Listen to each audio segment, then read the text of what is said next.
Zdravo svima, ja sam Borko. Ovo će biti prva lekcija samo na srpskom i imat ćete i titl, ali neću ništa prevoditi na engleski. Pravit ću ove lekcije da bi mogli da čujete kako srpski jezik zaista zvuči, kako pričaju izvorni govornici i kakva je prirodna intonacija. Stavit ću tekst vezan za lekciju na moju Ko-fi stranicu. Tamo možete preuzeti puno tekstova za čitanje, vežbanje, učenje srpskog jezika. Također, razmislite o tome da postanete član mog YouTube kanala. Nazvao sam ove lekcije podcast lekcije, ali neću imati goste, govorit ću sam o nekoj temi koju izaberem.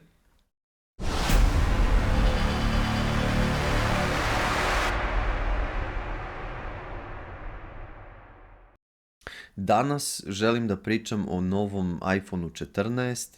To je prvo što mi je palo na pamet, ali ne planiram da samo pričam o tehnologiji ili da radim pregled proizvoda. Želeo bih da u budućnosti pričam o najrazličitijim temama, o biologiji, istoriji, kulturi, prirodi i tako dalje, šta god bude interesantno ili zanimljivo. To su sinonimi, da? Naravno, pričat ću i usput ću pričati i o srpskom jeziku. Počinjemo sa današnjom temom. Ja imam jedan članak kojim sam spremio, koji ću prvo pročitati, a onda i komentarisati. Naziv članka kaže Apple najavljuje novi iPhone 14. Apple je 7. septembra imao svoj prvi proizvodni događaj za 3 godine, najavljujući nove modele svog iPhona, Apple Watcha i AirPoda, sve po istim cenama kao i prošle godine. Odluka o cenama za nove modele je bila iznenađenje, pošto je rastuća inflacija povećala cenu mnogih svakodnevnih artikala. Mnogi su predvideli da će Apple naplaćivati čak 15% više zbog rastućih troškova mnogih komponenti. Među najnovijim proizvodima je novi iPhone 14 sa boljom kamerom i dugotrajnijom baterijom od iPhonea 13. Cene za standardni iPhone 14 počeće od $799. Pro i Pro Max modeli će imati kameru od 48 megapiksela u poređenju sa kamerama od 12 megapiksela u iPhoneu 13 Pro i Pro Max. A počevši od novembra 2022. godine, svi modeli iPhone 14 moći će da šalju SOS poruke preko nove satelitske funkcije, što će omogućiti korisnicima da zatraže hitnu pomoć čak i ako ne postoji bežična linija, to jest bežična veza.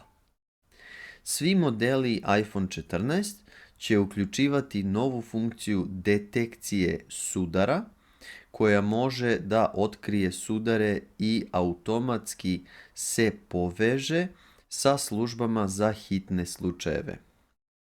To je bio članak. Sad, što se mene tiče, ja mogu da vam kažem da zaista volim iPhone-ove. Ja trenutno koristim iPhone X ili iPhone 10 i zaista mi je super, radi perfektno, radi bez grešaka. Iz tih razloga i dalje ne bih želeo da ga menjam. Također, pomagao mi je da pomoću njega snimam neke lekcije ranije dok nisam kupio neku bolju opremu i mikrofon i web kameru. U svakom slučaju koristim ga i za druge stvari, ne samo za to snimanje ranije, nego koristim ga i svakog dana na poslu jer mi je potreban u školi za vođenje svakodnevne dokumentacije, za gledanje YouTube-a ili bilo kojih stvari na Google Chromu preko telefona i naravno, mislim, za šta već svi koriste telefon, koristim ga i ja, ali hoću da kažem da traje ili da baš ovaj telefon koristim već 5 godina. Ovo je 6. godina i dalje radi perfektno, radi bez grešaka i zbog toga i zbog nekih drugih razloga, bar po mom mišljenju, ja mislim da se isplati i da ima smisla kupiti telefon koji je skuplji. Ukoliko želite da ga koristite duži vremenski period, ukoliko ne želite da menjate telefone često, a da taj telefon koji imate vama radi perfektno, u tom smislu mislim da je iPhone definitivno prvi izbor, da je iPhone telefon koji možete da koristite dugo, bez problema, a da i dalje imate najbolju uslugu, da koristite aplikacije koje su ažurirane, koje rade brzo i bez greške. Što se tiče drugih Apple-ovih proizvoda, ja mogu da vam kažem da ja lično ne koristim Pro Mac, ne koristim Apple računar i nikada nisam koristio. Svoj iPad sam prodao jednostavno iz razloga što mi ne treba i desktop računar i laptop i telefon. Jednostavno mi je previše ili nepotrebno da koristim i iPad, tako da sam iz tog razloga njega prodao. Ali inače također mislim da su to veoma kvalitetni tableti. Apple Watch možda ima malo veću cenu nego što je to opravdano ili potrebno, tako da nisam siguran da bih to kupio ili da je to pametna kupovina. Ne znam. Ja trenutno uopšte i nemam smartwatch, ne mislim da mi je to potrebno. Znam da je nekim ljudima to jako korisno i zanimljivo i jednostavno su navikli da to koriste. Lako se ljudi naviknu na nešto što je dobro. Hoću da vam kažem naravno da ne mislim da su ostali uređaji manje kvalitetni ili ostali proizvođači da su manje kvalitetni ili inferiorni u odnosu na Apple. Možda jesu, ne znam, ja ne želim to da kažem, to bih ostavio vama. Pogotovo u današnje vreme, mislim da su i ostali proizvođači kvalitetni, da imaju telefone koji se mogu koristiti i neko duže vreme. U srpskom jeziku postoji izreka koliko ljudi, toliko čudi. Što znači da je u suštini svaki čovjek drugačiji i da svaki čovjek ima neka svoja interesovanja ili svoje zahteve i da je u tom smislu svako specifičan ili jedinstven. Tako da zato i postoji puno različitih proizvođača i puno drugih telefona i svakom je verovatno njegov najbolji. Tako da siguran sam da postoje i ostali telefoni koji su isto toliko kvalitetni, ali eto, ja bih ostao pri iPhoneu. Koristim te telefone dugo i ne bih definitivno sad menjao ni iOS. Sviđa mi se taj operativni sistem. Ne bih menjao iPhone telefone. Kad budem kupovao sljedeći, siguran sam da će isto biti iPhone.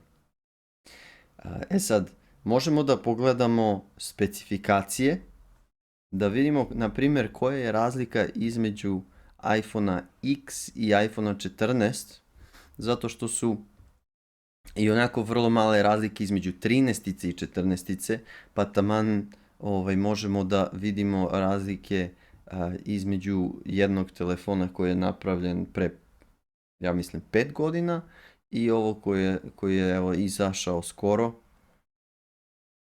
pre neku nedelju. Apple iPhone 14 Pro i Apple iPhone X komparacija ili poređenje. Što se kamere tiče, Apple iPhone 14 ima 3 kamere od 48 megapiksela, 12 i 12 megapiksela, dok iPhone X ima samo 2 kamere koje su po 12 megapiksela svaka. Što se tiče veličine displeja, iPhone 14 ima displej od 6,1 inča, dok iPhone X ima 5,8 inča, tako da je malo veći. Ima 6 GB RAM memorije, 14, dok iPhone X ima 3 GB RAM memorije.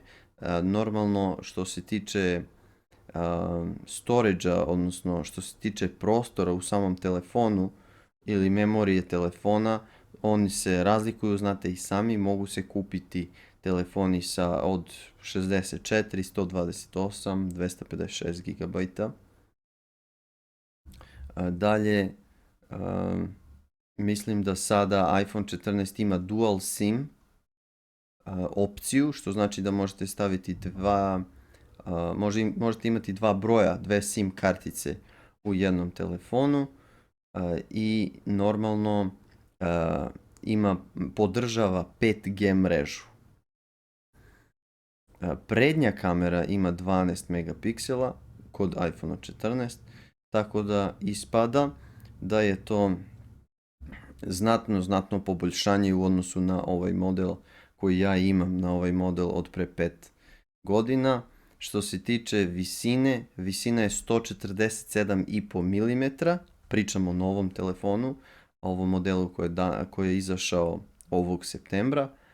Širina je 71,5 mm, debljina 7,85 mm i težina je 206 grama. Također postoji više boja kojima ga možete uzeti. Možete uzeti Space Black, odnosno svemirska crna boja, srebrna, zlatna i Deep Purple, što bi možda bila neka tamno ljubičasta. I sada dolazimo do možda posljednjeg segmenta ovog podcasta, što bi bili ovi bugovi koji su se pojavili na samom početku, sada čim je iPhone 14 lansiran, odnosno čim je pušten u prodaju. Tako da ovih dana imamo takve članke koje možete vidjeti na internetu. Čak i Forbes izbacio jedan članak pre neki dan da nije dobro vreme za kupovinu bilo kog modela iPhone 14, zato što je Appleov novi asortiman bio pod uticajem brojnih grešaka ili bugova na samom početku i pri lansiranju, i da je Apple već objavio 2 hitna ažuriranja ili update-a kako bi te greške popravio, ali problemi i dalje dolaze, ima novih problema. Najnoviji problemi utiču na CarPlay, telefonske pozive i na migraciju podataka. Apple je priznao 2 različite greške sa ovim posljednjim. Što se tiče CarPlaya, vlasnici svojih novih telefona prijavljuju da su kvalitet telefonskih poziva i nivoi jačine zvuka izuzetno loši. Čini se da je problem široko rasprostranjen zato što se razne žalbe i loši komentari mogu vidjeti na Redditu, na Twitteru i na drugim forumima. Ljudi stalno pišu tako neke stvari. Naprimjer, jedan kaže: upravo sam kupio novi iPhone 14 i od tada se svi žale da me jedva čuju na CarPlayu kao da šapućem, a na Bluetoothu kažu da je glasnije, ali zvuči kao da sam u tunelu i još uvijek me je teško čuti. Postoje izveštaji da je problem ublažen, da je delimično rešen, ali ne i potpuno. Postoji taj neki novi update koji su iz Apple-a pustili, međutim on nije kompletno ili potpuno rešio problem. Dakle, barem nezvanično čini se da je Apple svestan problema. Iako Apple tek treba da komentariše ovo, potvrdio je nove probleme sa migracijom podataka u internom memorandumu koji je nabavio MacRumors. Kompanija priznaje da se modeli iPhone 14 Pro mogu zamrznuti kada vlasnici prenose svoje podatke sa starijeg iPhona. Ovo se dešava na dva različita načina, korišćenjem iCloud usluge ili prenosom podataka tokom procesa brzog pokretanja. I šta se sad dešava? Apple preporučuje vlasnicima da prisilno restartuju svoj iPhone ako uređaji ne reaguju 5 minuta ili duže.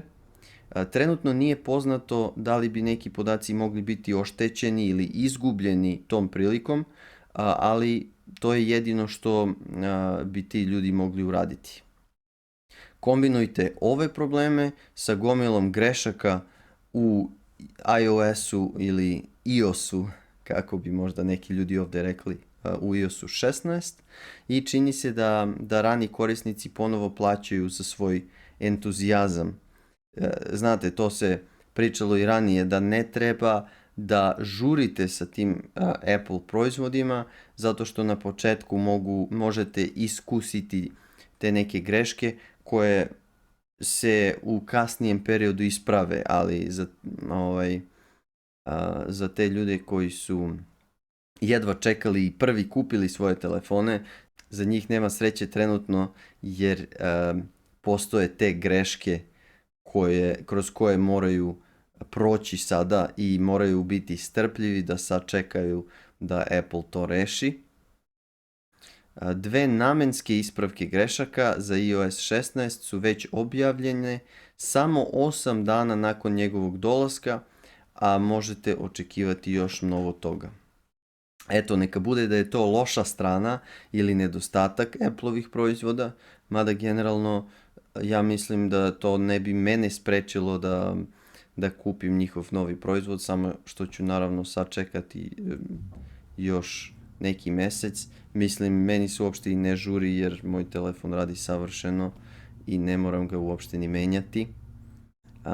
Naravno, voleo bih da čujem vaše mišljenje, voleo bih da vidim vaše komentare, šta mislite o Apple-u, o drugim proizvođačima, da li mislite da je vredno ili pametno investirati u neke uređaje koji su skuplji, ali kvalitetniji, ili možda po vašem mišljenju jesu skuplji, a nisu kvalitetniji i tako dalje. Pišite slobodno ukoliko ste zainteresovani za ovu vrstu debate. Hvala vam puno što ste me slušali danas. Ako želite da imate uživo 1-na-1 lekciju sa mnom, možete me pronaći na Itokiju. Ako do sada niste koristili ovaj sajt, iskoristite link koji sam ostavio u deskripciji. Također, vežbajte svoj srpski jezik preko aplikacije Utalk. Preuzmite besplatne PDF-ove na mojoj Ko-fi stranici, posetite moje društvene mreže i postanite član mog kanala. Hvala, vidimo se. Ćao!